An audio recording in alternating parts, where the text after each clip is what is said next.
Joins us. He is the chairman of the Senate Judiciary Committee. And Senator, it's always a pleasure to see you. Your reaction to Secretary of State Mike Pompeo? One, it's a blessing to have him on the team. He's sort of the anchor tenant. General Milley is doing a great job. Ambassador Jeffries, who has the Syrian portfolio, is the best in the business. And, you know, we've got a really good team. The vice president did a terrific job. So let me tell you where I think we are. Withhold judgment as to what's going to happen in Syria until it's all in. I am increasingly optimistic that we can have some historic solutions in Syria that have eluded us for years if we play our cards right. I blame Erdogan for the invasion, not Trump. But here's what the president told me over the weekend. Here are our objectives. To make sure we have a demilitarized zone between Turkey and the Kurds. The Kurds were the allies who helped us defeat ISIS. They lost 10,000 soldiers. We've lost 8 in 4 years. God bless the 8. But it was the Kurds who did most of the fighting. Protect our NATO ally Turkey from elements of the Kurds that they considered to be terrorists. A demilitarized zone occupied by international forces, no Americans, but we provide air power. The president appreciates what the Kurds have done. He wants to make sure ISIS does not come back. I expect we will continue to partner with the Kurds in the eastern Syria to make sure ISIS does not reemerge. That is in our national security interest, and we owe it to the Kurds.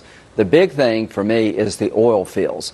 President Trump is thinking outside the box. I was so impressed with his thinking about the oil. Not only are we going to deny the oil fields falling into Iranian hands, I believe we're on the verge of a joint venture between us and the Syrian Democratic Forces who helped destroy ISIS and keep them destroyed to modernize the oil fields and make sure they get the revenue, not the Iranians, not Assad, and it can help pay for our small commitment in the future. And protecting Israel is the #1 objective. We can do all of that with a very small force. Senator, I'm increasingly optimistic this could turn out very well. It could turn out very well. This is completely different than what you've been saying all week. You have been a staunch criticizer of the president's move to pull all the troops out of Syria. You said, in fact, on this program just 2 weeks ago, if we abandon the Kurds, ISIS is going to come back and that there's an attack on our allies. So you've changed your mind based on what you've heard from the president last night? Yeah, I still believe that if we abandon the Kurds, nobody helps you in the future. They've lost 10,000 fighters to destroy the caliphate. But there are 15 or 20,000 ISIS fighters roaming around in Syria and Iraq. A small contingent of Americans providing air power and capability will keep ISIS at bay and keep the jails locked up, and the ISIS fighters won't break out. What I heard from the president was a very play the ball as you lie is a concept in golf. Well, after Erdogan's invasion, things have gotten scrambled in Syria, but I see a way forward now that really, quite frankly, is historic. Historic security for Turkey, historic security for the Kurds, a plan to keep ISIS down and out forever, and a chance to keep the oil fields in the hands of our allies, not our enemies, would be a hell of an outcome, and I think that's now possible. Let me ask you, Senator, the president says that he wants the troops home. He doesn't want wars. The American people, much of them agree with him. Why are we sending troops to Saudi Arabia then?